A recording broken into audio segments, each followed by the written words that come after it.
ನನ್ನ ಪರಿಚಯವಾಗಬೇಕೆ? ನೋಡಿರಿ, ಎಲ್ಲರೂ ನೋಡಿರಿ.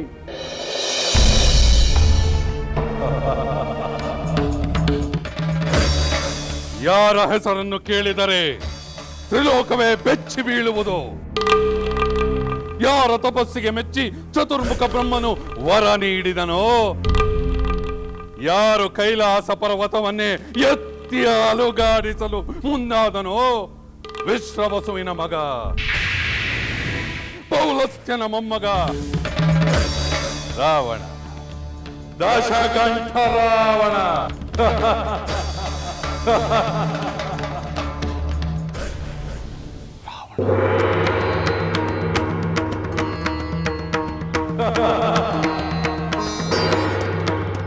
ಈ ಶಿವಧನುಸ್ಸನ್ನು ಎತ್ತಲು ಯಾಕೆಷ್ಟು ಶ್ರಮ ಪಡುತ್ತಾರೆ? ಮೊದಲೇ ನಾನು ಎತ್ತಿದರೆ ಉಗುರಿನಿಂದ ಎತ್ತುವುದನ್ನು ಬೆಟ್ಟದಷ್ಟು ಭಾರ ಎಂದು ತಿಳಿದುಕೊಂಡಿರುವ ಈ ದುರ್ಬಲ ರಾಜಕುಮಾರರು ನಾವು ಎತ್ತಬಹುದಾಗಿತ್ತು ಎಂಬ ನಿರಾಶೆ ಏಕೆ ಎಂದು ಲಂಕೇಶ್ವರನು ಕಾಮರೂಪನಾಗಿ ಇಷ್ಟು ಹೊತ್ತು ಸುಮ್ಮನೆ ಕುಳಿತಿದ್ದು. ನನ್ನ ಪರಿಚಯ ಇನ್ನೂ ಬೇಕೆ ಜನಕ ಮಹಾರಾಜ? ಬೇಡ ಬೇಡ, ರಾವಣನ ಹೆಸರು ಕೇಳಿದರೆ ಸಾಕು ಬಹುದೊಡ್ಡ ಚರಿತ್ರೆಯೇ ಕಣ್ಣೆದುರಿಗೆ ಬಂದಂತಾಗುತ್ತೆ. ಸ್ವಾಗತ ಲಂಕಾಧೀಶ್ವರ, ಸುಸ್ವಾಗತ. ತಮ್ಮ ಪರಾಕ್ರಮವನ್ನು ಕೇಳಿ ಬಲ್ಲವರೆಲ್ಲ ಇಲ್ಲಿ ನೋಡಲು ಕಾತರಿಸುತ್ತಾರೆ. ನೋಡಲಿ, ಈ ರಾವಣನ ಪರಾಕ್ರಮವನ್ನು ನೋಡಲಿ. ಈ ರಾಜಾದಿರಾಜರೆಲ್ಲರ ಪಾಲಿಗೆ ಬೆಟ್ಟದಷ್ಟು ಭಾರವಾಗಿರುವ ಈ ಶಿವಧನುಸ್ಸು ಈ ರಾವಣನ ಕೈಗೆ ಬಿದಿರಿನಂತೆ ಹಗುರವಾಗಿ ಹೇಗೆ ಬಂದು ಕೈ ಸೇರುವುದೋ ನೋಡಿ ಆನಂದ ಪಡಲಿ.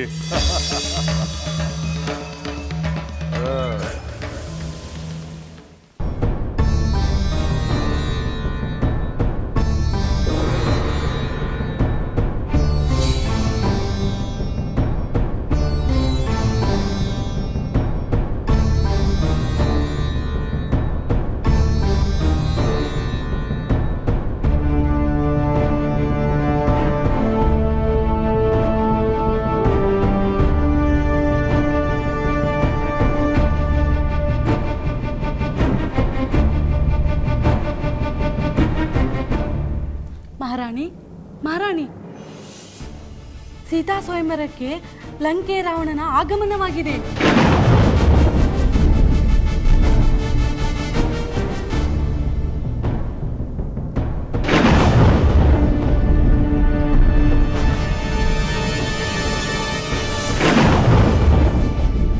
ನನ್ನ ಪ್ರಿಯ ಸೀತೆ ಯಾವುದೇ ಕಾರಣಕ್ಕೂ ಆ ರಾವಣನ ಪಾಲಾಗದಿರಲಿ ತಾಯಿ, ಪಾಲಾಗದಿರಲಿ.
ನಮಗೆಲ್ಲ ಬೆಟ್ಟದಷ್ಟು ಭಾರ, ನಿನಗೆ ಮಾತ್ರ ಬಿದಿರಿನಷ್ಟು ಹಗುರ. ಈ ಬಿದಿರನ್ನು ಎತ್ತಲು ನೀನೇಕೆ ಬೆಟ್ಟದಂತೆ ಉರುಳಿರುವೆ? ದಶಕಂಠ 20 ಭುಜಗಳಿಂದ ಎತ್ತುವೆ ಎಂದರೆ ಹೀಗೇಕೆ ಬಿದ್ದಿರುವೆ? ರಾವಣನ ಅಹಂಕಾರ ಅಳಿಯಿತು.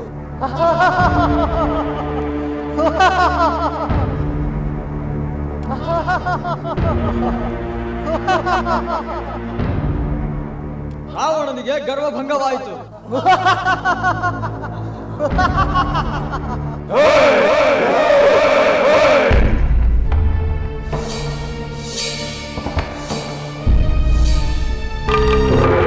ಸಾಕು, ನಿಲ್ಲಿಸಿ ನಿಮ್ಮ ಈ ಕೊಳಕದ ಮಾತುಗಳನ್ನು. ಜನಕ ಮಹಾರಾಜ ಇವರೆಲ್ಲರೂ ಮಾತನಾಡುತ್ತಿದ್ದರೂ ನನ್ನನ್ನು ಅಪಮಾನಗೊಳಿಸಲೆಂದೇ ನೀನು ಸುಮ್ಮನೆ ಕುಳಿತಿರುವೆಯಾ? ಲಂಕಾಧೀಶ ರಾವಣ, ಇಲ್ಲಿಯವರೆಗೆ ಎಷ್ಟೋ ಜನ ರಾಜಾದಿರಾಜರು ಇಲ್ಲಿಗೆ ಬಂದು ಶಿವಧನುಸ್ಸನ್ನು ಎತ್ತಲು ಹೋಗಿ ವಿಫಲರಾದರು.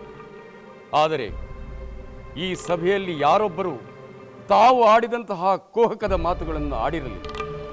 ಈ ರೀತಿಯ ಮಾತುಗಳು ತಮ್ಮಿಂದ ಬರುವುದಕ್ಕೆ ಕಾರಣ ಇತರರೆಲ್ಲ ದುರ್ಬಲರೆಂದು, ತಾವೊಬ್ಬರೇ ಪರಾಕ್ರಮಶಾಲಿಗಳೆಂದು ಆಡಿದ ಗರ್ವದ ಮಾತುಗಳು ಹಾಗೂ ನಡೆನುಡಿಗಳು.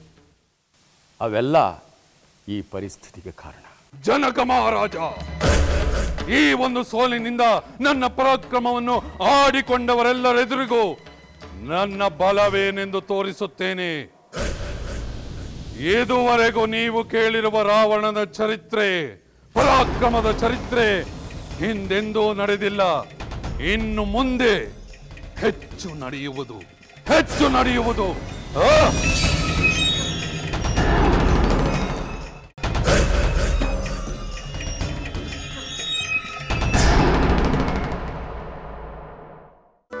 ಸೀತೆ, ಸಹೋದರಿ ಸೀತೆ, ನನಗೀಗ ಎಷ್ಟು ಆನಂದವಾಗುತ್ತಿದೆ ಗೊತ್ತೇ? ನೀನು ಹೇಳಿದರೆ ತಾನೇ ನನಗೆ ಗೊತ್ತಾಗುವುದು. ಆ ರಾವಣ ಶಿವಧನುಸ್ಸನ್ನು ಎತ್ತಲಾರದೆ ವಿಫಲನಾದನಂತೆ. ಗರ್ವಭಂಗವಾಗಿ ಅಪಮಾನಿತನಾಗಿ ಸಿಟ್ಟಿನಿಂದ ತೆರಳುವಂತಾಯಿತಂತೆ. ನನಗೆ ತಿಳಿದಿತ್ತು. ಹಾ, ನಿನಗೆ ಹೇಗೆ ತಿಳಿದಿತ್ತು? ಯಾರು ಹೇಳಿದರು? ಈ ಗಿಳಿ. ಈ ಚಿತ್ರದಲ್ಲಿರುವ ಗಿಣಿ ಹೇಳಿತೆ? ಈ ಚಿತ್ರದಲ್ಲಿರುವ ಗಿಣಿ ಅಲ್ಲ, ಈ ಚಿತ್ರ ಬರೆಯಲು ಕಾರಣವಾದ ಗಿಳಿ ಅಂದೇ ಹೇಳಿತಲ್ಲ. ಪುರುಷೋತ್ತಮನಿಂದ ಮಾತ್ರ ಸಾಧ್ಯ ಶಿವಧನಸ್ಸನ್ನು ಎತ್ತಲು. ರಾವಣ ಪುರುಷಾಧಮ ಎಂದು ನೀನೇ ಹೇಳಿದೆ. ಹಾಗಿದ್ದ ಮೇಲೆ ಶಿವಧನಸ್ಸನ್ನು ಎತ್ತಲು ಸಾಧ್ಯವೇ ಇಲ್ಲ ಎಂದು ನಾನು ನಂಬಿದೆ. ಸಹೋದರಿ, ನಿನ್ನ ನಂಬಿಕೆ, ನಿನ್ನ ವಿಶ್ವಾಸಕ್ಕೆ ಸಾಟಿಯೇ ಇಲ್ಲ.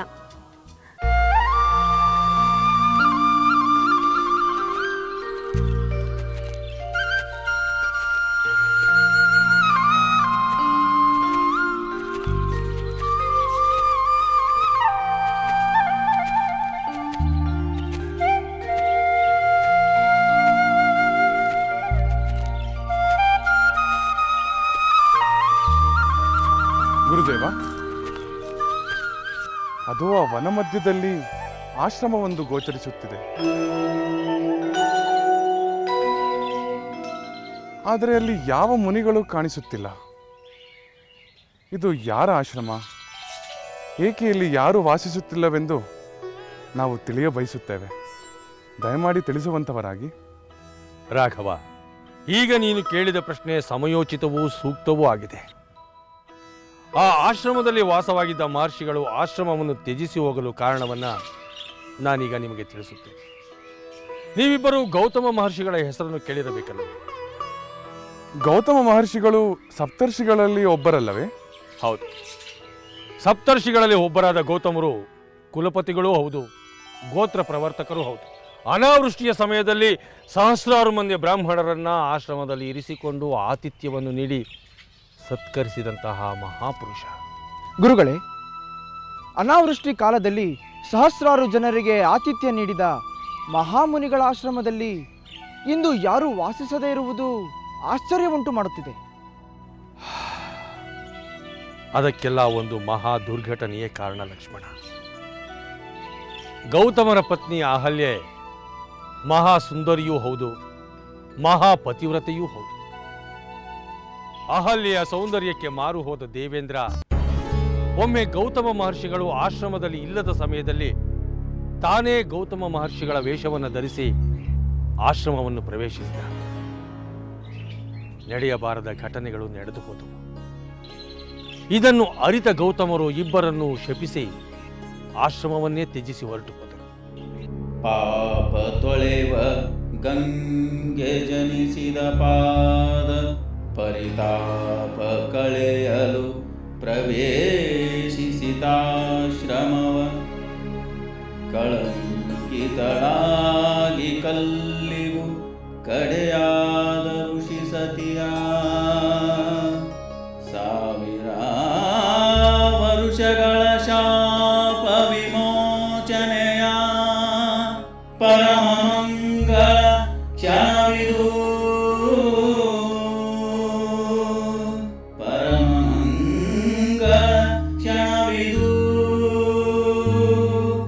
ಒಂದು ಮಹತ್ ಕಾರ್ಯದ ನಿಮಿತ್ತವಾಗಿ ನಾವಿಂದು ಆ ಆಶ್ರಮವನ್ನು ಪ್ರವೇಶಿಸಬೇಕಾಗಿದೆ. ನಡೆಯಿರಿ. ಆಗಲಿ ಗುರುಗಳೇ.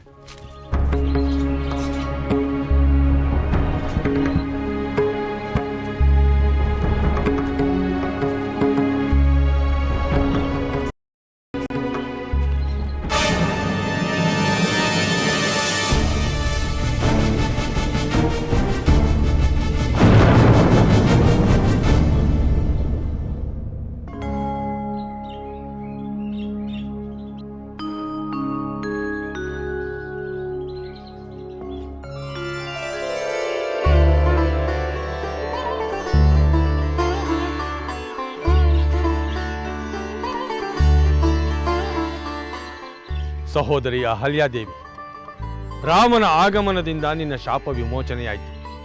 ಇನ್ನು ಮುಂದೆ ನಿನಗೆ ಸನ್ಮಂಗಳವು ಉಂಟಾಗುವುದು.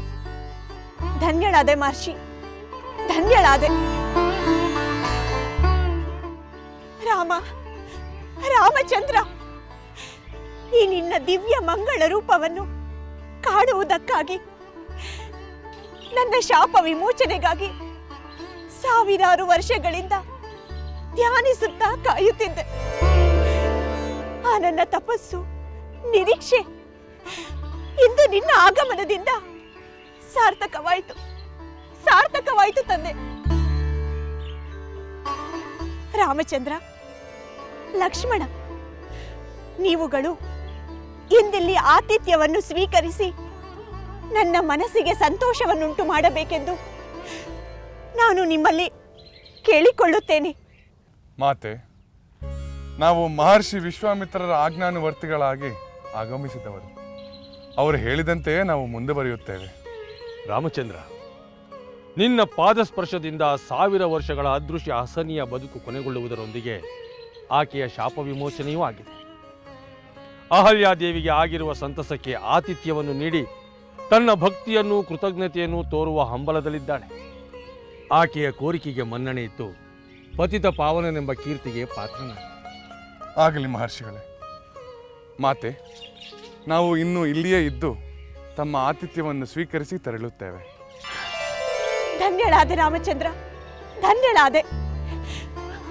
ರಾಮಚಂದ್ರ, ಇಂದಿನಿಂದ ನನ್ನ ಪುಣ್ಯ ಆರಂಭವಾಯಿತು. ದಯಮಾಡಿ ತಾವುಗಳು ಆಗಮಿಸಬೇಕು.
ಮಂಥರೆ, ಏನನ್ನು ಲೇಪಿಸುತ್ತಿರುವೆ? ಇದರ ಪರಿಮಳ ಹೊಸದಾಗಿದೆಯಲ್ಲ? ಮಹಾರಾಣಿ, ನಿಮಗಾಗಿ ವಿಶೇಷವಾಗಿ ತಯಾರಿಸಿದ ಶಿರತಾಪ ಶಮನ ತೈಲ. ಯೋಚನೆಗಳಿಂದ ಶಿರ ಭಾರವಾಗಿದ್ದರೆ ಈ ತೈಲವನ್ನು ಲೇಪಿಸಿದರೆ ಹಗುರವಾಗುತ್ತದೆ. ಸರಿ, ಅದೇನೋ ಹೇಳಬೇಕೆಂದಿದ್ದೆಯಲ್ಲ, ಹೇಳು. ಮಹಾರಾಣಿ, ಅಂದು ರಾಜಕುಮಾರರು ಶಸ್ತ್ರಾಭ್ಯಾಸ ಮಾಡುತ್ತಿರುವಾಗ ಎಲ್ಲರಿಗಿಂತ ರಾಮಚಂದ್ರನ ಶಸ್ತ್ರ ಪ್ರಯೋಗವೇ ಶ್ರೇಷ್ಠವಾಗಿತ್ತೆಂದು ನೀವೇ ಹೇಳಿದಿರಲ್ಲ. ರಾಮಚಂದ್ರನ ಆ ಶ್ರೇಷ್ಠತೆ ಇದ್ದುದರಿಂದಲೇ ರಾಕ್ಷಸ ಸಂಹಾರಕ್ಕೆ ಸಾಧ್ಯವಾಯಿತು. ಭರತನಲ್ಲಿ ಆ ಶಕ್ತಿ ಇಲ್ಲದೆ ನಾವು ಅವನನ್ನು ಅಲ್ಲಿಗೆ ಕಳಿಸಿದ್ದರೆ ಆಗ ಒಳಿತಿಗಿಂತ ಕೆಡಕೆ ಆಗಬಹುದಿತ್ತಲ್ಲವೇ? ಅದಕ್ಕೆ ಭರತನನ್ನು ಅಲ್ಲಿಗೆ ಕಳಿಸಬೇಡಿರೆಂದು ನಾನು ಹೇಳಿದೆ. ಹಾಗಿದ್ದರೆ ಈಗ ಬೇಸರ ಮಾಡಿಕೊಳ್ಳಬೇಡ.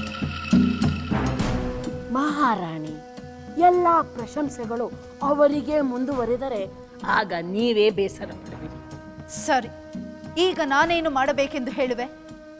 ಮಹಾರಾಣಿ, ಭರತನನ್ನು ರಾಮಚಂದ್ರನಂತೆ ಶಸ್ತ್ರಾಸ್ತ್ರ ಪ್ರಾವೀಣ್ಯವನ್ನು ಪಡೆಯುವಂತೆ ಪ್ರೇರೇಪಿಸಬೇಕು. ಭರತನು ರಾಮಚಂದ್ರನಂತೆ ದುಷ್ಟ ಶಿಕ್ಷಕ, ಶಿಕ್ಷ ರಕ್ಷಕನಂತೆ ಮಾಡಬೇಕು. ನೀವು ಮಹಾರಾಜರಿಂದ ವೀರಮಾತೆ ಎಂಬ ಪ್ರಶಂಸೆಯನ್ನು ಪಡೆಯಬೇಕು.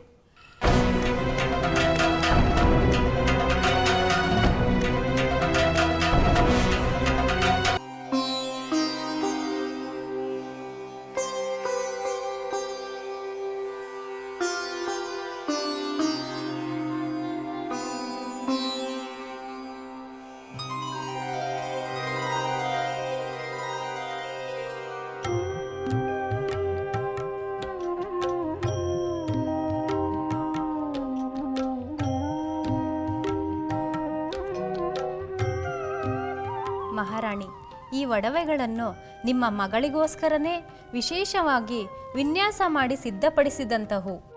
ಇಂತಹ ಒಡವೆಗಳನ್ನು ಯಾವ ರಾಜಕುಮಾರಿಯೂ ಹಾಕಿಕೊಂಡಿರಲಾರರು. ಸಾಕು ಸಾಕು, ಈ ಒಡವೆಗಳನ್ನು ನೀನು ಖುದ್ದಾಗಿ ಮಾಡಿಸಿ ತೆಗೆದುಕೊಂಡು ಬಂದಿದ್ದಿ ಎಂದು ಅವುಗಳನ್ನು ಸುಮ್ಮನೆ ಪ್ರಶಂಸಿಸಬೇಡ. ನನಗೇನೋ ಇವು ಸಾಮಾನ್ಯವಾಗಿಯೇ ಕಂಡು. ಮಹಾರಾಣಿ, ಇವು ನಿಜಕ್ಕೂ ಅಪರೂಪವಾದದ್ದು. ನೋಡು ಸಖಿ, ನನಗೆ ಬರೀ ಅಪರೂಪ ಅಷ್ಟೇ ಅಲ್ಲ, ಅವು ಅತ್ಯಂತ ಸುಂದರವೂ ಆಗಿರಬೇಕು. ನನ್ನ ಮಗಳು ಗುಣದಲ್ಲಿ ಹೇಗೆ ಅಪರೂಪಳೋ ಹಾಗೆ ಸೌಂದರ್ಯದಲ್ಲೂ ಅಪರೂಪಳೇ. ಅವಳ ಸೌಂದರ್ಯಕ್ಕೆ ತಕ್ಕ ಸೌಂದರ್ಯವು ಅವಳು ತೊಡುವ ಒಡವೆಗಳಲ್ಲಿ ಇರಬೇಕು ಎಂದು ನಾನು ಬಯಸುತ್ತೇನೆ. ಬೇರೆ ವಿನ್ಯಾಸದ ಒಡವೆಗಳನ್ನು ಮಾಡಿಸಿ ತೆಗೆದುಕೊಂಡು ಬಾ. ಇದ್ಯಾವುದು ಬೇಡ. ಮಹಾರಾಣಿ, ಇಂತಹ ಒಡವೆಗಳನ್ನು ಹಿಂದೊಮ್ಮೆ ರಾಜಕುಮಾರಿ ಸೀತೆಗೆ ತಂದಾಗ ಚೆನ್ನಾಗಿದೆ ಎಂದಿರಿ. ಈಗ ರಾಜಕುಮಾರಿ ಊರ್ಮಿಳೆಗೆ ಮಾತ್ರ ಬೇಡವೆನ್ನುತ್ತಿದ್ದೀರಿ. ನಿಮಗೆ ಸಾಕು ಮಗಳಾದ ಸೀತೆಗಿಂತ ಹೆತ್ತ ಮಗಳಾದ ಊರ್ಮಿಳೆಯ ಮೇಲೆಯೇ ಹೆಚ್ಚು ಪ್ರೀತಿಯಲ್ಲವೇ? ಇಲ್ಲ, ಹಾಗೇನೂ ಇಲ್ಲ. ನನಗೆ ಎಲ್ಲ ಮಕ್ಕಳ ಮೇಲೆಯೂ ಸಮಾನವಾದ ಪ್ರೀತಿಯೇ ಇದೆ. ಹೆತ್ತ ಮಗಳು, ಸಾಕು ಮಗಳು ಎನ್ನುವ ಭೇದ ನನ್ನಲ್ಲಿಲ್ಲ. ನನ್ನ ಕಾಳಜಿಯ ಬಗ್ಗೆ ಇಂತಹ ಮಾತುಗಳನ್ನಾಡುವ ನೀನು ಇಲ್ಲಿರಬೇಡ. ಮಹಾರಾಣಿ, ಸಾಕು, ನಿಲ್ಲಿಸು ನಿನ್ನ ಅಸಂಬದ್ಧ ಮಾತುಗಳನ್ನು. ತೆಗೆದುಕೊಂಡು ಹೋಗು ಈ ನಿನ್ನ ಒಡವೆಗಳನ್ನು. ಇನ್ನೊಮ್ಮೆ ಈ ರೀತಿಯ ಮಾತುಗಳನ್ನು ಆಡುವ ಹಾಗಿದ್ದರೆ ಈ ಅರಮನೆಯಲ್ಲಿ ಕಾಲಿಡಬೇಡ. ಹೊರಡು.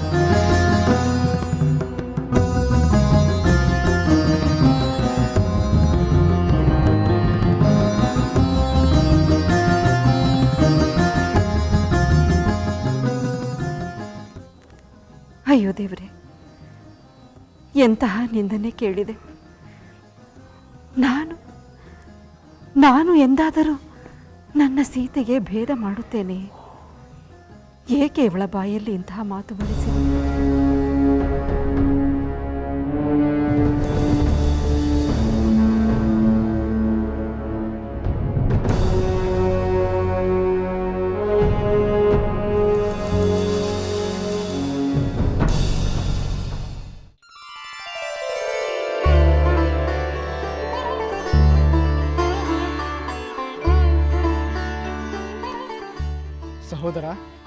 ಇದೆಂತಹ ಅದ್ಭುತ ಬದಲಾವಣೆ! ನಾವು ಆಗಮಿಸಿದಾಗ ಇದ್ದಂತಹ ವಾತಾವರಣಕ್ಕೂ ಈಗಿನ ವಾತಾವರಣಕ್ಕೂ ಎಂತಹ ವ್ಯತ್ಯಾಸ!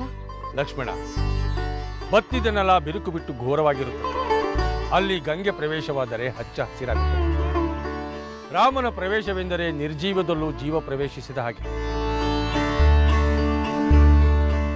ಸಹೋದರಿ ಅಹಲ್ಯ, ನಿನ್ನ ಕೋರಿಕೆಯಂತೆ ನಿನ್ನ ಆತಿಥ್ಯವನ್ನು ಸ್ವೀಕರಿಸಿದ್ದಾಯಿತು. ಇನ್ನು ನಾವು ನಮ್ಮ ಪ್ರಯಾಣವನ್ನು ಮುಂದುವರಿಸುತ್ತೇವೆ.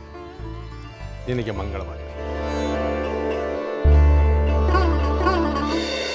ಬ್ರಹ್ಮರ್ಷಿ ವಿಶ್ವಾಮಿತ್ರರಿಗೆ ನಮೋ ನಮಃ. ಓ, ಮಹರ್ಷಿ ಗೌತಮರು, ತಮ್ಮ ಆಗಮನ ಅನಿರೀಕ್ಷಿತವೂ ಆನಂದದಾಯಕವೂ ಆಗಿದೆ.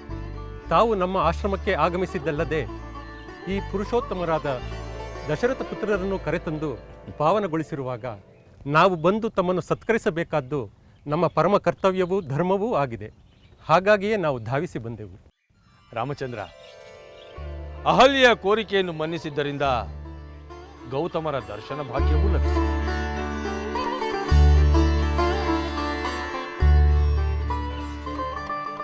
ಮಂಗಳವಾಗಲಿ.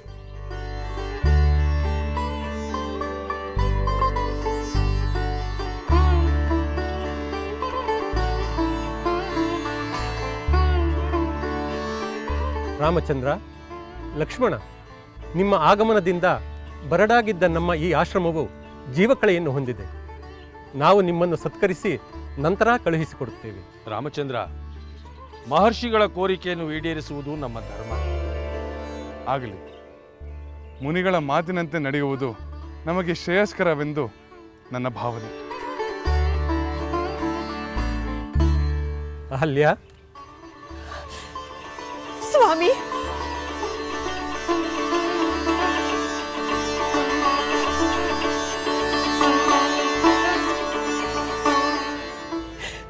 ಸ್ವಾಮಿ,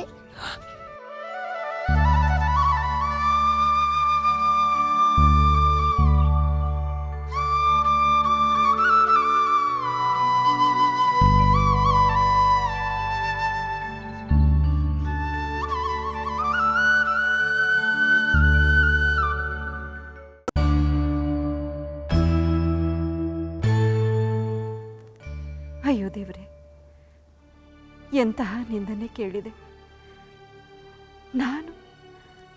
ನಾನು ಎಂದಾದರೂ ನನ್ನ ಸೀತೆಗೆ ಭೇದ ಮಾಡುತ್ತೇನೆ. ಏಕೆ ಇವಳ ಬಾಯಲ್ಲಿ ಇಂತಹ ಮಾತು ಬರೆಸಿದೆ?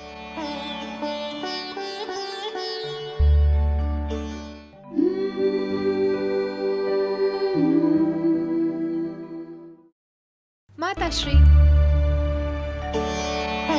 ಸೀತೆ ಮಗಳೇ, ನಾನೆಂದಾದರೂ ಊರ್ಮಿಳೆಗೆ ತೋರಿದ ಪ್ರೀತಿಗಿಂತ ಕಡಿಮೆ ಪ್ರೀತಿಯನ್ನು ನಿನಗೆ ತೋರಿದ್ದೇನೆ? ಮಾತಾಶ್ರೀ, ಹಾಗೆ ಹೇಳಿದವರು ನಿಮ್ಮ ಒಳ್ಳೆಯ ಗುಣದ ಅರಿವಿಲ್ಲದವರು. ಅಂತಹ ಮಾತಿಗೆ ನೀವು ಚಿಂತಿಸುವ ಅಗತ್ಯವೇ ಇಲ್ಲ. ಹಾಗಾದರೆ ನಾನೆಂದು ನಿನ್ನ ವಿಷಯದಲ್ಲಿ ಪಕ್ಷಪಾತ ಮಾಡಿಲ್ಲ ಅಲ್ಲವೇ? ಇಲ್ಲ ಮಾತಾಶ್ರೀ, ಇಲ್ಲ. ನೀವು ನನ್ನನ್ನು ಹಿರಿಯ ಮಗಳೆಂದು ಭಾವಿಸಿ ಹೆಚ್ಚಿನ ಪ್ರೀತಿಯನ್ನು ತೋರಿಸಿದ್ದೀರಿ. ನಾನು ಯಾವುದೇ ತಾಯಿಯ ಗರ್ಭದಲ್ಲಿ ಜನಿಸಿದರೂ ಇಷ್ಟೊಂದು ಪ್ರೀತಿಯನ್ನು ಪಡೆಯುತ್ತಿದ್ದೇನೋ ಇಲ್ಲವೋ, ಅದಕ್ಕಿಂತ ಹೆಚ್ಚಿನ ಪ್ರೀತಿಯನ್ನೇ ಪಡೆದಿದ್ದೇನೆ. ಸೀತೆ, ನಿನ್ನ ಮಾತುಗಳು ಬಿಸಿಲಿನಲ್ಲಿ ಬೆಂದವಳಿಗೆ ತಂಪೆರೆಯಂತಿವೆ. ನಿನ್ನ ಮಾತುಗಳು ಅನುಭವದಿಂದ, ಹೃದಯಾಂತರಾಳದಿಂದ ಬಂದ ಮಾತುಗಳಲ್ಲವೇ? ಅದರಲ್ಲಿ ಯಾವುದೇ ಸಂಶಯವಿಲ್ಲ ಮಾತಾಶ್ರೀ. ಈ ಅರಮನೆಯಲ್ಲಿ ತಂದೆ, ತಾಯಿ, ಸಹೋದರಿಯರ ಅನುಬಂಧದಲ್ಲಿ ಧೂಳಿನ ಕಣದಷ್ಟು ಕಲ್ಮಶವಿಲ್ಲದ ನಿರ್ಮಲವಾದ ಪ್ರೇಮವಿದೆ. ಈ ನಿನ್ನ ಭಾವನೆಯೇ ಇಲ್ಲಿ ಎಲ್ಲರ ಭಾವನೆಯೂ ಆಗಿದೆ. ನೀನು ಹೇಳಿದಂತೆ ಯಾರೋ ಒಬ್ಬರು ಯಾವುದೋ ದುರುದ್ದೇಶದಿಂದ ನಮ್ಮ ಪ್ರೇಮದಲ್ಲಿ ದೋಷವಿದ್ದಂತೆ ಕಂಡು ಮಾತನಾಡಿದರೆ ನಾನು ಅದಕ್ಕೆ ಚಿಂತಿಸುವುದಿಲ್ಲ. ನಾನು ಅದಕ್ಕೆ ಚಿಂತಿಸುವುದಿಲ್ಲ.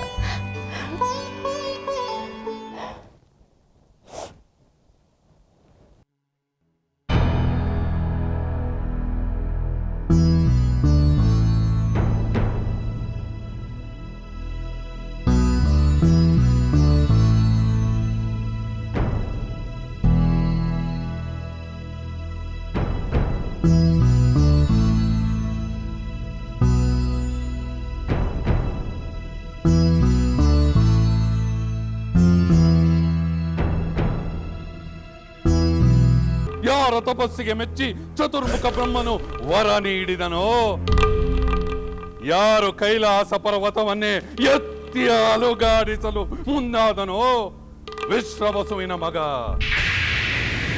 ಪೌಲಸ್ತ್ಯನ ಮೊಮ್ಮಗ ರಾವಣ, ದಶಕಂಠ ರಾವಣ.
ನಮಗೆಲ್ಲ ಬೆಟ್ಟದಷ್ಟು ಭಾರ, ನಿನಗೆ ಮಾತ್ರ ಬಿದಿರಿನಷ್ಟು ಹಗುರ. ಈ ಬಿದಿರನ್ನು ಎತ್ತಲು ನೀನೇಕೆ ಬೆಟ್ಟದಂತೆ ಉರುಳಿರುವೆ?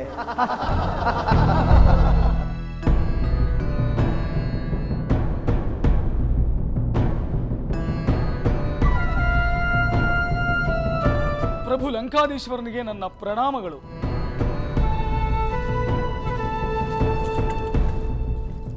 ಹೇಳು ಮಾರೀಚ, ಈ ನನ್ನ ಸೋತ ಮುಖವನ್ನು ನೋಡಲು ಬಂದೆಯಾ? ನಿಮ್ಮದು ಬರೀ ಸೋಲಿನ ಮುಖವಾದರೆ ನನ್ನದು ಸಾವಿನ ಸಂಕಟವನ್ನು ಅನುಭವಿಸಿದ ಮುಖವಾಗಿದೆ. ನಾನು ನನ್ನ ದುಃಖವನ್ನು ಹೇಳಿಕೊಳ್ಳಲು ಬಂದೆ. ನೀವು ಸ್ವಯಂವರಕ್ಕೆ ಹೊರಡುವ ಸಂಭ್ರಮದಲ್ಲಿದ್ದೀರಿ. ಈಗ ನೀವೇ ದುಃಖದಲ್ಲಿದ್ದೀರಿ. ಇನ್ನು ನನ್ನ ಸಂಕಟವನ್ನು ಕೇಳುವಿರೋ ಇಲ್ಲವೋ? ಮಾರೀಚ, ನೀನು ನನ್ನ ಆಪ್ತ ಬಂಧು, ನನ್ನ ನೆಚ್ಚಿನ ಬಂಟ. ನಿನ್ನ ದುಃಖವನ್ನು ಕೇಳುವುದು ನಮ್ಮ ಕರ್ತವ್ಯ. ಹೇಳು ಮಾರೀಚ, ಏನಾಯಿತು ಹೇಳು. ಪ್ರಭು, ವಿಶ್ವಾಮಿತ್ರ ಮುನಿ ಯಜ್ಞ ರಕ್ಷಣೆಗೆ ಅಯೋಧ್ಯೆಯಿಂದ ರಾಮ ಲಕ್ಷ್ಮಣನನ್ನು ಕರೆತಂದ ವಿಚಾರವನ್ನ ತಮಗೆ ತಿಳಿಸಿದ್ದೆ. ಆ ರಾಮ ಸಾಮಾನ್ಯನಲ್ಲವೆಂದು ಸಿದ್ಧವಾಯಿತು. ಏನಾಯಿತು? ಆ ರಾಮನ ಅಸಾಮಾನ್ಯ ಕಾರ್ಯಗಳೇನೆಂದು ತಿಳಿಸು. ನನ್ನ ತಾಯಿ ತಾಟಕಿಯನ್ನು ಕೊಂದಿದ್ದು, ಒಂದೇ ಅಸ್ತ್ರದಿಂದ ನನ್ನನ್ನು ಸಮುದ್ರದಲ್ಲಿ ಬೀಳುವಂತೆ ಮಾಡಿದ್ದು, ಒಂದೇ ಬಾಣದಿಂದ ಸುಬಾಹುವನ್ನು ಕೊಂದದ್ದು. ಅಂದರೆ ವಿಶ್ವಾಮಿತ್ರ ಯಜ್ಞ ನೆರವೇರಿತೆ? ಹೌದು ಪ್ರಭು. ರಾಮನ ಬಾಣದ ಹೊಡೆತದ ಅನುಭವವನ್ನು ನೋಡಿದ ಮೇಲೆ ಯಜ್ಞ ತಡೆಯುವ ಶಕ್ತಿ ಇನ್ಯಾರಿಗೆ ತಾನೇ ಇರಲು ಸಾಧ್ಯ? ಪ್ರಭು, ವಿಶ್ವಾಮಿತ್ರರು ಯಜ್ಞವನ್ನು ಮುಗಿಸಿ ರಾಮ ಲಕ್ಷ್ಮಣರನ್ನು ಮಿಥಿಲೆಯ ಕಡೆಗೆ ಕರೆದೊಯ್ಯುತ್ತಿದ್ದಾರೆ. ಮಿಥಿಲೆ, ಮಿಥಿಲೆ, ಮಿಥಿಲೆ! ಆ ಹೆಸರನ್ನು ಕೇಳಿದರೆ ನನ್ನ ಮೈಯೆಲ್ಲ ಬೆಂಕಿಯಾಗುತ್ತದೆ. ಅಲ್ಲಿ ನನಗಾದ ಅಪಮಾನವನ್ನು ನೆನೆಸಿಕೊಂಡರೆ ನನ್ನ ಒಡಲ ಕಿಚ್ಚಿನಿಂದ ನನ್ನನ್ನೇ ಸುಡಬೇಕೆಂದೆನಿಸುತ್ತದೆ. ಪ್ರಭು, ಅದಕ್ಕೆ ಇದೇ ತಕ್ಕದಾದ ಸಮಯ.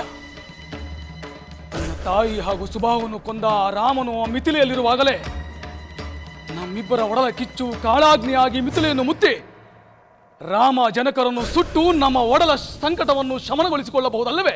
ಮಾರೀಚ,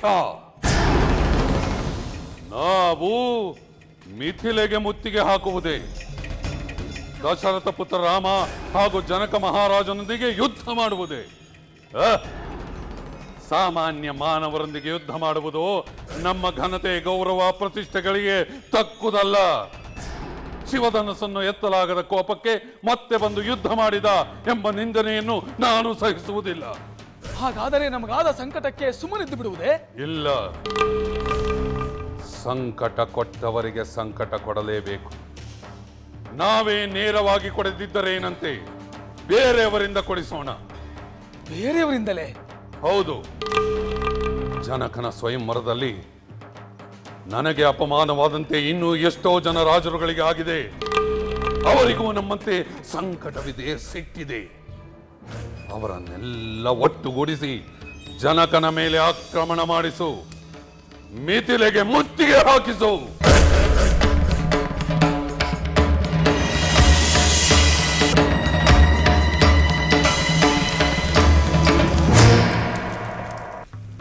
ರಾಜಾದಿರಾಜರೇ, ತಮಗೆಲ್ಲರಿಗೂ ಈ ಸಭೆಗೆ ಸ್ವಾಗತ.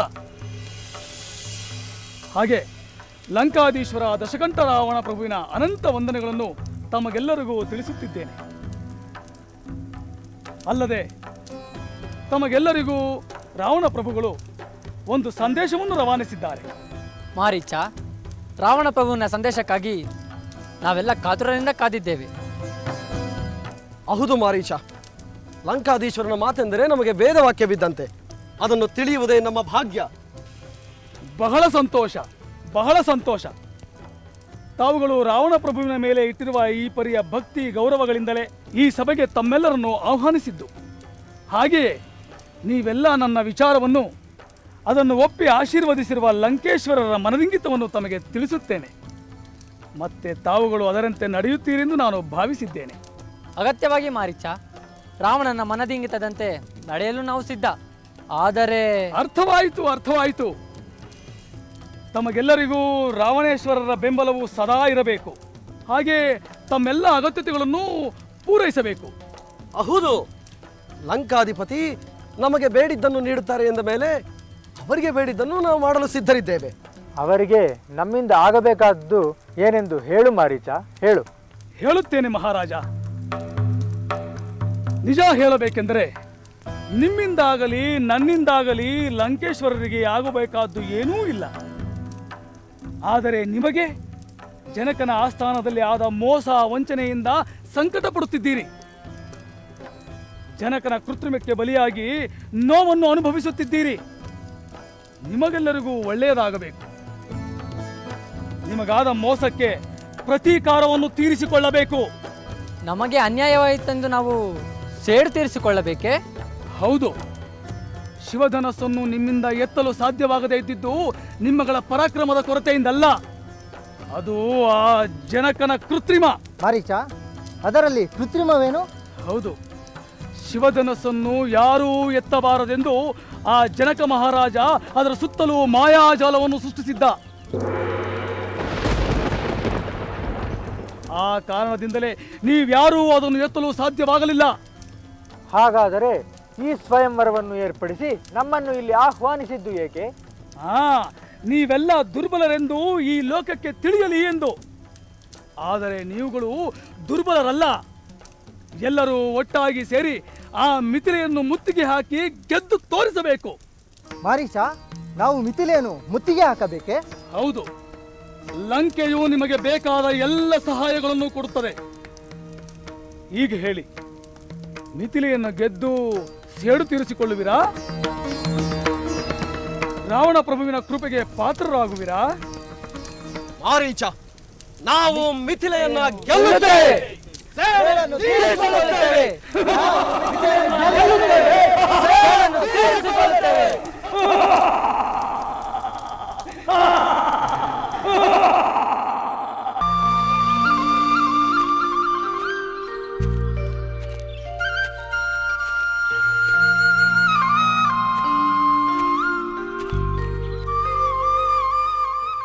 ರಾಮಚಂದ್ರ, ಶಿವಧನಸ್ಸನ್ನು ಹೊಂದಿರುವ ಮಿಥಿಲೆಯ ಜನಕ ಮಹಾರಾಜನು ಮಾಡಲು ಉದ್ದೇಶಿಸಿರುವ ಯಾಗದಲ್ಲಿ ಕೆಲ ಕಾಲ ಭಾಗವಹಿಸೋಣ.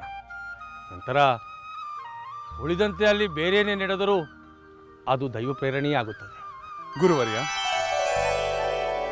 ಯಜ್ಞ ಯಾಗಾದಿಗಳನ್ನು ನಡೆಸುವುದು, ಶಿವಧನಸ್ಸನ್ನು ಹೊಂದಿರುವುದು ಜನಕ ವಂಶದವರಿಗೆ ಇರುವ ದೈವಾನುಗ್ರಹವನ್ನು ಸೂಚಿಸುತ್ತದೆ ಅಲ್ಲವೇ? ನಿಜ ರಾಮಚಂದ್ರ. ತಲೆಮಾರುಗಳಿಂದ ಅವರು ನಡೆಸಿಕೊಂಡು ಬರುತ್ತಿರುವ ಯಾಗಗಳು ಅವರಿಗೆ ಶಕ್ತಿಯನ್ನು, ಯಶಸ್ಸನ್ನು ನೀಡುತ್ತವೆ. ಅಷ್ಟೇ ಅಲ್ಲ, ಆ ಪ್ರದೇಶಕ್ಕೆ ಮಿಥಿಲೆ ಎಂಬ ಹೆಸರು ಬರಲು ಕೂಡ ಒಂದು ಯಾಗದ ಕಥೆ ಇದೆ. ಗುರುಗಳೇ, ಯಜ್ಞಕ್ಕೂ ಮಿಥಿಲೆ ಎಂಬ ಹೆಸರಿಗೂ ಏನು ಸಂಬಂಧ? ತಿಳಿಸುತ್ತೇನೆ ಲಕ್ಷ್ಮಣ. ಮಹಾಧರ್ಮಿಷ್ಠನಾದ ನಿಮಿ ಚಕ್ರವರ್ತಿ ಎಂಬುವನೇ ಈ ಜನಕ ವಂಶದ ಮೂಲ ಪುರುಷ. ಒಮ್ಮೆ ಈ ನಿಮಿ ಚಕ್ರವರ್ತಿ ಗುರುಗಳಾದ ವಸಿಷ್ಠರನ್ನು ತನ್ನಿಂದ ಯಜ್ಞವೊಂದನ್ನು ಮಾಡಿಸಬೇಕೆಂದು ಕೇಳಿಕೊಂಡರು. ಆಗ ವಸಿಷ್ಠರು ಕಾರ್ಯಾರ್ಥವಾಗಿ ಲೋಕಾಂತರ ತೆರಳಿ ಬಂದ ನಂತರ ಯಾಗವನ್ನು ಮಾಡಿಸುವುದಾಗಿ ತಿಳಿಸಿದರು. ಬಹಳ ದಿನಗಳ ಕಾಲ ವಸಿಷ್ಠರು ಹಿಂದಿರುಗಿ ಬಾರದೇ ಇರುವುದರಿಂದ ನಿಮಿ ಚಕ್ರವರ್ತಿಯು ಬೇರೊಬ್ಬರಿಂದ ಯಾಗವನ್ನು ಪ್ರಾರಂಭಿಸಿಯೇ ಬಿಟ್ಟ. ಇದನ್ನರಿತ ವಸಿಷ್ಠರು ಕೋಪಗೊಂಡು ನಿಮಿಯನ್ನು ವಿದೇಹನಾಗು ಎಂದು ಶಪಿಸಿಬಿಟ್ಟರು. ನಿಮಿ ಕೂಡ ವಸಿಷ್ಠರಿಗೆ ಪ್ರತಿಶಾಪವನ್ನು ನೀಡಿದ. ಕಳಚಿ ಬಿದ್ದ ದೇಹವನ್ನು ಮತಿಸಿದಾಗ ಮತ್ತೊಬ್ಬ ಮಗ ಹುಟ್ಟಿದ. ಮಗ ಮತನನಾದರೆ ಊರು ಮಿಥಿಲೆಯಾಯಿತು. ಗುರುವರ್ಯ, ದೇವತೆಗಳ ತೃಪ್ತಿಗಾಗಿ ಅಂತಹ ಯಜ್ಞದ ಪರಂಪರೆ ಇಂದು ಮುಂದುವರಿಯುತ್ತಿದೆ ಅಲ್ಲವೇ? ನಿಮಿಯ ನಂತರ 20 ತಲೆಮಾರುಗಳಾದರೂ ಜನಕ ವಂಶಸ್ಥರು ಧರ್ಮಿಷ್ಠರಾಗಿಯೇ ಉಳಿದಿದ್ದಾರೆ. ಶಿವಧನಸ್ಸಿನ ಅನುಗ್ರಹದಲ್ಲಿ ಶತ್ರುಗಳನ್ನು ಜಯಿಸಿ ಅಜೇಯರಾಗಿ ಉಳಿದಿದ್ದಾರೆ. ಅವರ ಧರ್ಮ ಪ್ರಜ್ಞೆ, ಅವರ ವೈಭವವನ್ನು ಮಿಥಿಲೆಯಲ್ಲಿ ನೀವೇ ಕಣ್ಣಾರೆ ಕಾಣುವಿರಂತೆ. ಬನ್ನಿ. ಆಗಲಿ ಗುರುವರ್ಯ.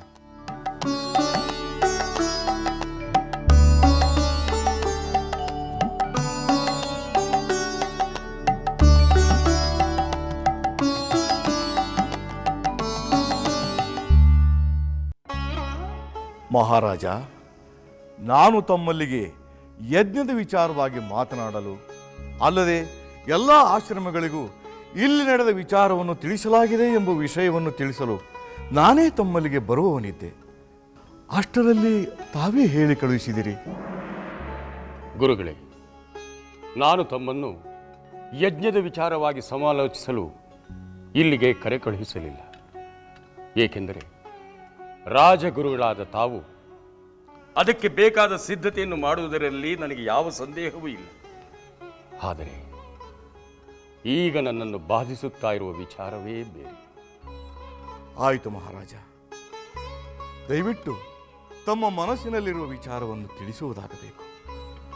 ಗುರುಗಳೇ, ಮಹಾಮಂತ್ರಿಗಳೇ, ತಮಗೆಲ್ಲ ತಿಳಿದಿರುವಂತೆ ಈ ಭೂಮಂಡಲದಲ್ಲಿರುವ ಎಲ್ಲ ರಾಜರುಗಳಿಗಿಂತ ಅತ್ಯಂತ ಬಲಶಾಲಿಯು, ದೇವತೆಗಳನ್ನು ಕೂಡ ಗೆದ್ದವನು, ವರಬಲ ಗರ್ವಿತನೂ ಆದವನು ಎಂದರೆ ರಾವಣನೊಬ್ಬ.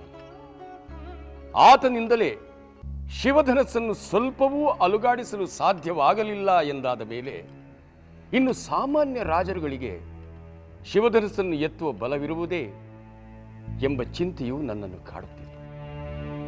ಈ ನನ್ನ ಚಿಂತೆಗೆ ಸಮಾಧಾನವನ್ನು ಬಯಸಿ ತಮ್ಮಲ್ಲಿ ಸಮಾಲೋಚಿಸಬೇಕೆಂದಿದ್ದೇನೆ.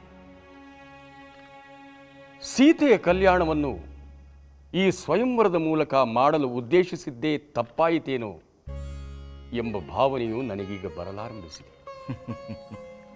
ಮಹಾರಾಜ, ರಾವಣನು ಶಿವಧನುಸ್ಸನ್ನು ಎತ್ತಲು ಬಂದಾಗ ಆತನೆಲ್ಲಿ ಶಿವಧನುಸ್ಸನ್ನು ಎತ್ತಿಬಿಡುವನು ಎಂದು ಚಿಂತೆ ಮಾಡಿದಿರಿ.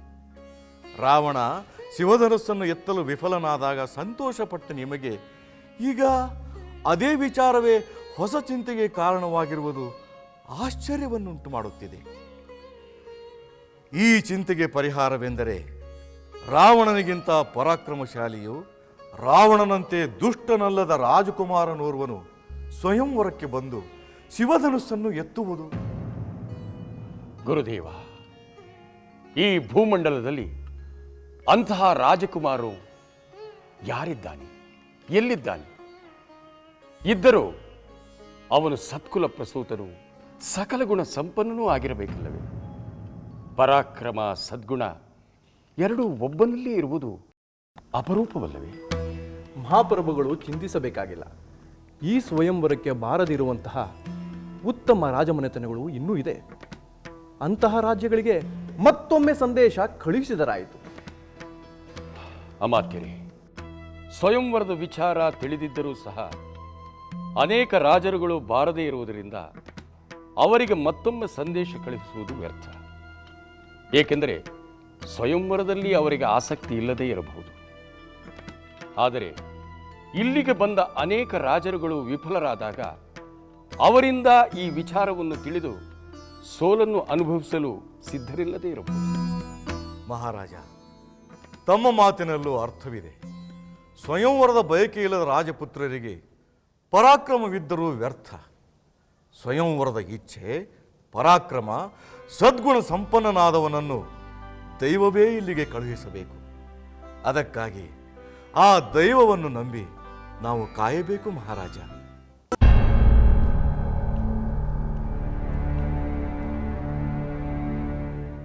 ಮಹಾರಾಜ,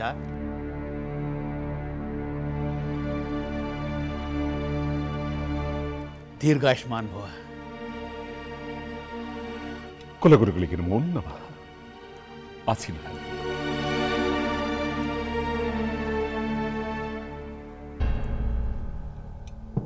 ಕುರುಬರಿಯ,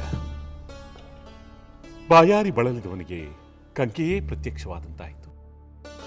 ತಮ್ಮ ಆಗಮನದಿಂದ ನನ್ನ ಚಿಂತೆಗೆ ಪರಿಹಾರ ಕಂಡಂತಾಯಿತು ಗುರುದೇವ. ಮಹಾರಾಜ, ಸಂಪತ್ಭರಿತವಾದ ಸಾಮ್ರಾಜ್ಯ, ಅನುಕೂಲಕರವಾದ ಸತಿಗಳು, ಸದ್ಗುಣಗಳಾದ ಪುತ್ರರು ಇರುವಾಗ, ನಿನ್ನ ಆರೋಗ್ಯವು ಸಂತೋಷಭರಿತವಾಗಿರುವಾಗ ಚಿಂತೆಗೆ ಕಾರಣವೇನು ಮಹಾರಾಜ? ಇಡೀ ಭೂಮಂಡಲವನ್ನೇ ಬೆಳಗುವ ಸೂರ್ಯನಿಗೆ ಗ್ರಹಣದ ಕಾಟ ತಪ್ಪಿದ್ದಲ್ಲ, ಹಾಗೆಯೇ ಚಂದ್ರನಿಗೆ ಅಮಾವಾಸ್ಯೆ ತಪ್ಪಿದ್ದಲ್ಲ. ಅಂತಹದರಲ್ಲಿ ಸಾಮಾನ್ಯ ಮನುಷ್ಯರಾದ ನಮಗೆ ಅಗಲಿಕೆಯ ಚಿಂತೆ ಅನಿವಾರ್ಯವಲ್ಲವೇ ಗುರುದೇವ? ಯಾರ ಅಗಲಿಕೆ ಈ ನಿನ್ನ ಚಿಂತೆಗೆ ಕಾರಣ ಮಹಾರಾಜ? ಗುರುವರ್ಯ, ಅಂದು ವಿಶ್ವಾಮಿತ್ರ ಮಹರ್ಷಿಗಳು ತಾವು ನಡೆಸುವ ಯಜ್ಞ ರಕ್ಷಣೆಗೋಸ್ಕರ ರಾಮ ಲಕ್ಷ್ಮಣರನ್ನು ಕರೆದೊಯ್ಯಲು ಬಂದಾಗ ತಾವೇ ತಾನೇ ನನಗೆ ಸಮಾಧಾನವನ್ನು ಹೇಳಿ ನನ್ನ ಮಕ್ಕಳನ್ನು ಅವರೊಡನೆ ಕಳುಹಿಸುವಂತೆ ಪ್ರೇರೇಪಿಸಿದ್ದು. ಅರ್ಥವಾಯಿತು ಮಹಾರಾಜ, ಅರ್ಥವಾಯಿತು. ರಾಮಚಂದ್ರನಿಂದ ಅಸುರರ ದಮನವಾಯಿತು, ಯಜ್ಞವು ನಿರ್ವಿಘ್ನವಾಗಿ ನೆರವೇರಿತು. ಆದರೂ ರಾಮಲಕ್ಷ್ಮಣರು ಬರಲಿಲ್ಲ ಎಂಬ ಚಿಂತೆಗೆ ನೀನೇ ಕಾರಣನಲ್ಲವೇ? ಇದಕ್ಕೆ ಸಮಾಧಾನ ಹೇಳಿ ಎಂದು ನನ್ನನ್ನು ಪ್ರಶ್ನಿಸುತ್ತಿದ್ದೀಯಾ? ಇಲ್ಲ ಗುರುದೇವ, ಇಲ್ಲ. ನಾನು ಅಣುಮಾತ್ರವೂ ತಮ್ಮನ್ನು ಆಕ್ಷೇಪಿಸುತ್ತಿಲ್ಲ. ನನ್ನ ಮಕ್ಕಳು ಹೋದ ಕಾರ್ಯ ಸಫಲವಾದ ನಂತರವೂ ಬರಲಿಲ್ಲವಲ್ಲ, ಅದಕ್ಕೆ ತಮಗೆ ಕಾರಣ ತಿಳಿದಿದ್ದರೆ ತಿಳಿಸಿ ಎಂದು ಕೇಳಿಕೊಳ್ಳುತ್ತಿದ್ದೇನೆ ಅಷ್ಟೇ. ಮಹಾರಾಜ, ಸಿದ್ಧಾಶ್ರಮದಲ್ಲಿ ನಿನ್ನ ಪುತ್ರರು ಯಜ್ಞವನ್ನು ಕಾಪಾಡಿದ್ದರಿಂದ ವಿಶ್ವಾಮಿತ್ರ ಋಷಿಗಳು ನಿನ್ನ ಪುತ್ರರನ್ನು ಮಿಥಿಲೆಗೆ ಯಜ್ಞವನ್ನು ನೋಡಲು ಕರೆದುಕೊಂಡು ಹೋಗಿದ್ದಾರೆ. ಅಲ್ಲಿ ನಿನ್ನ ಪುತ್ರರಿಗೆ ಸ್ವಯಂವರ ನೋಡೋ ಭಾಗ್ಯ ಉಂಟಾಗುವುದೇ ಹೊರತು ಅಸುರ ಸಂಹಾರದಂಥ ಕಠಿಣ ಪರಿಸ್ಥಿತಿ ಒದಗುವುದಿಲ್ಲ. ಗುರುವರ್ಯ, ಮಿಥಿಲೆಯಲ್ಲಿ ಯಜ್ಞ ಸ್ವಯಂವರವೇ? ಹೌದು ಮಹಾರಾಜ. ಜನಕ ಮಹಾರಾಜನು ತನ್ನ ಹಿರಿಯ ಪುತ್ರಿ ಸೀತೆಯ ವಿವಾಹವನ್ನು ಸ್ವಯಂವರದ ಮೂಲಕ ನಡೆಸಬೇಕೆಂದು ಇಚ್ಛಿಸಿ ಪರಮೇಶ್ವರನಿಂದ ಪ್ರಸಾದಿತವಾದ ಶಿವಧನುಸ್ಸನ್ನು ಯಾವ ವೀರನು ಹೆದೆಯೇರಿಸುತ್ತಾನೋ ಅವನಿಗೆ ತನ್ನ ಮಗಳನ್ನು ಕೊಟ್ಟು ವಿವಾಹ ಮಾಡುವ ಅಭಿಲಾಷೆ ಇನ್ನೂ ಫಲಿಸಿಲ್ಲ.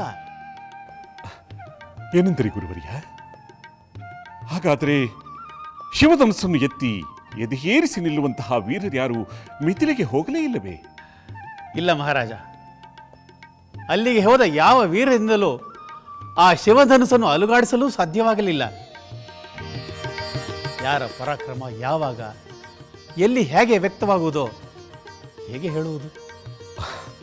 ಮುನೀಂದ್ರ, ಹಾಗಾದರೆ ಮಿಥಿಲೆಯಲ್ಲಿ ಮಹಾರಾಜ, ಮಿಥಿಲೆಯಲ್ಲಿ ಏನೇ ನಡೆದರೂ ಅದು ನಿನಗೆ ತಿಳಿಯುತ್ತದೆ. ಅಲ್ಲಿ ಏನೇ ನಡೆದರೂ ಅದು ಶುಭವೆಂದು ತಿಳಿ. ಒಂದು ಒಳ್ಳೆಯ ಕಾರ್ಯಕ್ಕೆ ನಿನ್ನ ಪುತ್ರರು ನಿಂದ ಕೆಲ ಕಾಲ ದೂರವಾಗಿದ್ದರೆ ಅದಕ್ಕಾಗಿ ಚಿಂತಿಸುವುದು ಸರಿಯಲ್ಲ ಅಲ್ಲವೇ? ಮುನೀಂದ್ರ, ಅಸುರರೊಡನೆ ಹೋರಾಡಲು ಹೋದದ್ದಕ್ಕೆ ಚಿಂತೆ ಮಾಡಿದ ಹಾಗೆ ಮಿಥಿಲೆಗೆ ಹೋದದ್ದಕ್ಕೆ ಚಿಂತೆ ಮಾಡುವುದು ಖಂಡಿತ ಸರಿಯಲ್ಲ ಗುರುದೇವ. ಧನ್ಯೋಸ್ಮಿ ಗುರುದೇವ, ಧನ್ಯೋಸ್ಮಿ. ದೀರ್ಘಾಯುಷ್ಮಾನ್ ಭವ. ಮಹಾರಾಜರು ಮನ್ನಿಸಬೇಕು. ಅತ್ಯಂತ ತುರ್ತಾದ ವಿಚಾರವಾದ್ದರಿಂದ ತಮಗೆ ತಿಳಿಸಲು ಧಾವಿಸಿದೆ. ಹೇಳುದೂತ, ಏನಂತಹ ತುರ್ತು ವಿಚಾರ? ಸ್ವಯಂವರದಲ್ಲಿ ಸೋತ ರಾಜರೆಲ್ಲ ಸೇರಿ ಮಿಥಿಲೆಯನ್ನು ಮುತ್ತಿಗೆ ಹಾಕಲು ಬರುತ್ತಿದ್ದಾರೆ ಎನ್ನುವ ವಿಚಾರ ಗೂಢಚಾರರಿಂದ ತಿಳಿದು ಬಂತು. ಓ, ಸ್ವಯಂವರಕ್ಕೆ ರಾಜರು ಬರಲೆಂದು ನಾವು ಚಿಂತಿಸುತ್ತಿದ್ದರೆ ಸಮರಕ್ಕೆ ಬರುತ್ತಿದ್ದಾರೆ. ಹಾಗಾದರೆ ನಮ್ಮ ಸೈನ್ಯವು ಸಮರಕ್ಕೆ ಸಿದ್ಧವಾಗಲಿ. ಅಮಾತ್ಯರೇ, ಅಪ್ಪಣೆ ಪ್ರಭು.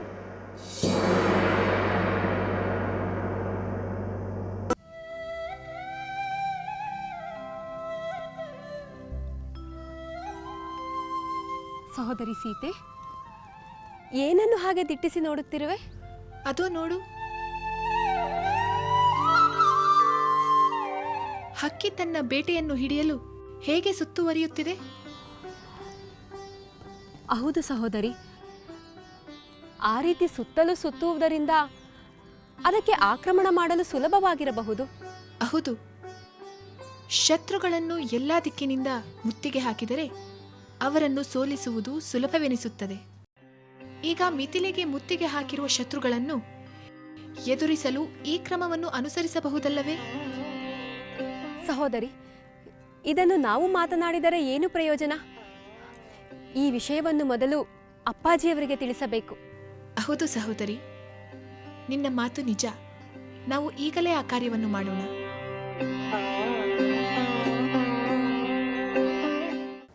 ಮಹಾಪ್ರಭು, ಶತ್ರುವು ನಮ್ಮ ನಗರದ ಆಯಾಕಟ್ಟಿನ ಸ್ಥಳದಲ್ಲಿ ಸಜ್ಜಾಗಿ ಆಕ್ರಮಣ ಮಾಡಲು ಕುಳಿತಿದ್ದಾನೆ.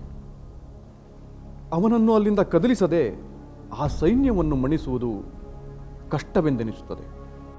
ಅವರು ಹೆಚ್ಚು ಸುರಕ್ಷಿತ ಜಾಗದಲ್ಲಿದ್ದು ನಮ್ಮ ನಗರವನ್ನು ಮುತ್ತಿಗೆ ಹಾಕಿರುವುದರಿಂದ ನಾವೇನಾದರೂ ಒಳಗಿನಿಂದ ಆಕ್ರಮಣ ಮಾಡಲು ಮುಂದಾದರೆ ಹೆಚ್ಚು ಕಷ್ಟ ನಷ್ಟಗಳನ್ನು ನಾವೇ ಅನುಭವಿಸಬೇಕಾದಿತ್ತು. ಅಮಾತ್ಯರೇ, ಶತ್ರುವು ಸುರಕ್ಷಿತ ಜಾಗದಲ್ಲಿ ನಿಂತು ನಮ್ಮ ಮೇಲೆ ಆಕ್ರಮಣ ಮಾಡುವುದನ್ನು ತಡೆಯಲು ನಾವು ಮುಂಜಾಗರೂಕತೆ ವಹಿಸದೇ ಹೋದದ್ದು ತಪ್ಪಾಯಿತು. ಈಗ ಹೇಗಾದರೂ ಮಾಡಿ ಅವರನ್ನು ಅಲ್ಲಿಂದ ಕದಲುವಂತೆ ಮಾಡಲು ಏನಾದರೂ ಒಂದು ಉಪಾಯವನ್ನು ಯೋಚಿಸಲೇಬೇಕಾಗಿದೆ. ಅಪ್ಪಾಜಿಯವರಿಗೆ ಪ್ರಣಾಮಗಳು.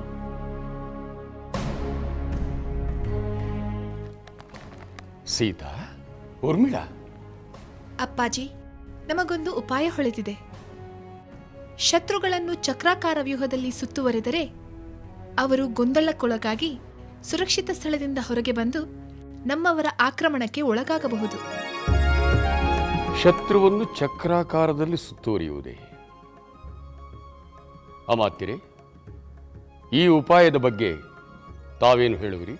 ಪ್ರಭು, ನಮ್ಮ ಸೈನ್ಯವನ್ನು ರಹಸ್ಯ ಮಾರ್ಗದ ಮೂಲಕ ಕೋಟೆಯಿಂದ ಆಚೆ ಕಳುಹಿಸಿ ಅವರನ್ನು ಹಿಂದಿನಿಂದ ಸುತ್ತುವರೆದು ಆಕ್ರಮಣ ಮಾಡಿದರೆ ಅದರ ನಿರೀಕ್ಷೆ ಇಲ್ಲದೆ ನಾವು ಗೆಲುವನ್ನು ಸಾಧಿಸುವುದು ಖಚಿತ. ಹಾಗಾದರೆ ಇಷ್ಟು ದಿನಗಳ ಕಾಲ ಈ ಉಪಾಯ ತಮಗೇಕೆ ಹೊಳೆಯಲಿಲ್ಲ? ಆ ವಿಚಾರ ನಮಗೆ ಹೊಳೆಯಲೇ ಇಲ್ಲ ಪ್ರಭು. ಅಮಾತ್ಯರೇ, ನಮ್ಮ ರಾಜ್ಯದ ರಕ್ಷಣೆಯ ವಿಚಾರದಲ್ಲಿ ಇಂತಹ ಯುದ್ಧ ತಂತ್ರ ನಮಗಾಗಲಿ ನಿಮಗಾಗಲಿ ಹೊಳೆಯದೇ ಇದ್ದದ್ದು ನಮ್ಮ ಸೀತೆಗೆ ಹೊಳೆದಿದೆ. ಕೂಡಲೇ ಈ ಯುದ್ಧ ತಂತ್ರ ಕಾರ್ಯಗತಗೊಳಿಸಿ, ಆಗ ನಮ್ಮ ಶತ್ರು ಸೋಲುವುದರಲ್ಲಿ ಯಾವ ಅನುಮಾನವೂ ಇಲ್ಲ. ಆಗಲಿ ಪ್ರಭು. ಈಗಲೇ ನಮ್ಮ ಸೇನಾಧಿಪತಿಗೆ ಈ ಚಕ್ರಾಕಾರದ ವ್ಯೂಹದ ಬಗ್ಗೆ ತಿಳಿಸಿ ಹೇಳುತ್ತೇನೆ.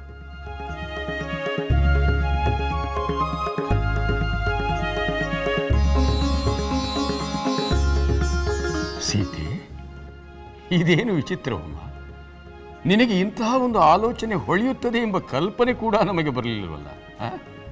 ಅಪ್ಪಾಜಿ, ಶತ್ರುಗಳು ನಮ್ಮ ರಾಜ್ಯವನ್ನು ಆಕ್ರಮಣ ಮಾಡಿ ನೀವು ಅದನ್ನು ಎದುರಿಸಲು ಪ್ರಯತ್ನಿಸುತ್ತಿರುವುದನ್ನು ಕಂಡು ನಾನು ಸಹ ಈ ರಾಜ್ಯಕ್ಕೆ ಒದಗಿದ ಆಪತ್ತನ್ನು ಕಳೆಯಬೇಕು, ನಿಮ್ಮ ಚಿಂತೆ ದೂರಾಗಬೇಕು ಎಂದು ಯೋಚಿಸುತ್ತಿರುವಾಗ ಆಕಾಶದಲ್ಲಿ ಹಕ್ಕಿಯೊಂದು ತನ್ನ ಬೇಟೆಯನ್ನು ಸುತ್ತುವರೆದು ಆಕ್ರಮಣ ಮಾಡುತ್ತಿರುವುದನ್ನು ಕಂಡು ನನಗೆ ಈ ಉಪಾಯ ಹೊಳೆಯಿತು. ಅಪ್ಪಾಜಿ, ಇದನ್ನು ನಿಮಗೆ ತಿಳಿಸಿದರೆ ಉಪಯೋಗವಾಗಬಹುದು ಎನಿಸಿತು. ಖಂಡಿತ ಪ್ರಯೋಜನವಾಗುತ್ತದೆ ಮಕ್ಕಳೇ. ಸೀತೆ, ನೀನು ನಿನ್ನ ರಾಜ್ಯದ ರಕ್ಷಣೆಯ ಬಗ್ಗೆ ಕೂಡ ಆಲೋಚನೆ ಮಾಡಿದ್ದು ನಮಗೆ ಅತ್ಯಂತ ಸಂತೋಷವನ್ನುಂಟು ಮಾಡಿದೆ. ಈ ಯುದ್ಧದಲ್ಲಿ ನಾವು ಗೆದ್ದೇ ಗೆಲ್ಲುತ್ತೇವೆ. ಅದಕ್ಕೆ ನೀವಿಬ್ಬರೂ ಕಾರಣ ಎಂದು ನಾವು ಹೆಮ್ಮೆ ಪಡುತ್ತೇವೆ. ಹೆಮ್ಮೆ ಪಡುತ್ತೇವೆ.